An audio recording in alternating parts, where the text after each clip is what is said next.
पागल बाबा मंदिर, आपने नाम तो सुना ही होगा। आइए आपको बताते हैं इसके पीछे की कहानी को। एक कथा के अनुसार एक गरीब कृष्ण भक्त ब्राह्मण दिन भर ठाकुर जी का नाम जपता रहता था। उसके पास जो कुछ भी था, या यूं कहें कि जितना भी रूखा सूखा उसे मांगकर खाने को मिलता, वह उसे भगवान की मर्जी समझकर खुशी खुशी ग्रहण करते हुए अपना जीवन व्यतीत कर रहा था। एक बार वह किसी साहूकार से पैसे लेने के लिए गया। साहूकार ने उससे पैसे जल्द ही लौटाने का वादा लिया और उसे पैसे दे दिए।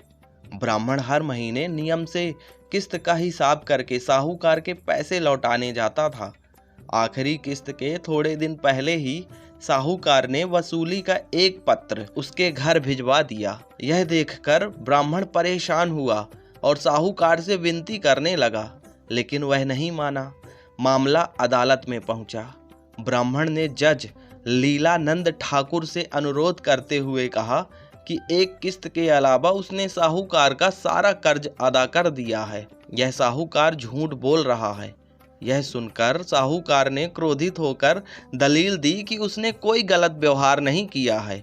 जिस किसी के भी सामने आरोपी ने धन लौटाया हो, उसे अदालत में पेश किया जाए। इतना सुनकर ब्राह्मण सोच में डूब गया, क्योंकि उसका कोई भी गवाह नहीं था। तभी ब्राह्मण को भगवान की याद आई और गवाह के रूप में उसने भगवान कृष्ण का नाम लिया। यह सुनकर पहले तो जज कुछ हैरान हुए, लेकिन बाद में ब्राह्मण से उनका पता मांगा गया। ब्राह्मण के कहने पर एक नोटिस बांके बिहारी के मंदिर में भेजा गया। पेशी की अगली तारीख पर एक बूढ़ा आदमी कोर्ट में पेश हुआ और ब्राह्मण की तरफ से गवाही देते हुए बोला कि जब ब्राह्मण साहूकार के पैसे लौटाता था, तब मैं उसके साथ ही होता था। बूढ़े आदमी ने रकम वापस करने की हर तारीख को कोर्ट में मुंह जुबानी बताया, जैसे उसे सब कुछ एक एक तारीख के हिसाब से याद हो।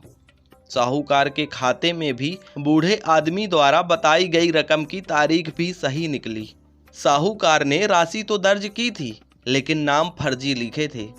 इसके आधार पर जज ने ब्राह्मण को निर्दोष करार दे दिया।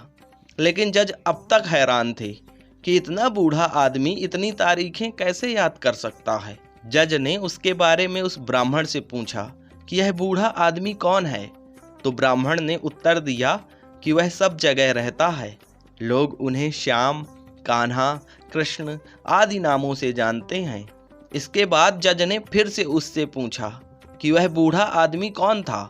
फिर ब्राह्मण ने कहा सच में उसे नहीं पता कि वह कौन था। जज को बड़ी हैरानी हुई। उसके मन में सवाल आ रहे थे, आखिर वह आदमी कौन था। इसी पहेली को सुलझाने के लिए जज अगले दिन बांके बिहारी के मंदिर में पहुंचे। वह जानना चाहते थे कि आखिर बीते दिन जो आदमी अदालत में आया था वह कौन था। मंदिर के पुजारी से जब जज ने पूछा तो उन्होंने बताया कि जो भी चिट्ठी पत्री यहाँ आती है उसे भगवान के चरणों में रख दिया जाता है। जज साहब ने उस बूढ़े आदमी के बारे में भी पूछा, लेकिन पुजारी ने कहा ऐसा कोई भी आदमी यहाँ नहीं रहता। ये सब बातें सुनने के बाद जज को लगा कि वह श्री कृष्ण ही रहे होंगे। इस घटना का जज पर इतना असर पड़ा कि उन्होंने अपने पद से इस्तीफा दे दिया और घर परिवार भी छोड़ दिया और स्वयं एक संत बन गए। स्थानीय लोगों का मानना है कि बहुत सालों बाद वह जज पागल बाबा के नाम से वृंदावन में लौटे और उन्होंने पागल बाबा मंदिर का निर्माण कराया।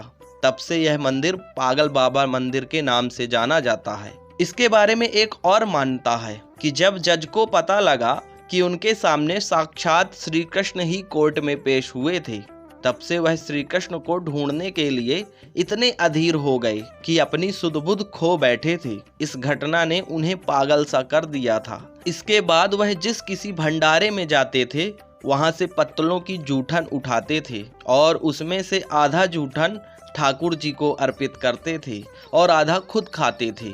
उन्हें ऐसा करते देख लोग उनके खिलाफ हो गए और लोगों ने उन्हें मारना पीटना भी शुरू कर दिया। हारकर लोगों ने उन्हें एक पागल के रूप में मान लिया। धीरे धीरे उनका नाम पागल बाबा पड़ गया।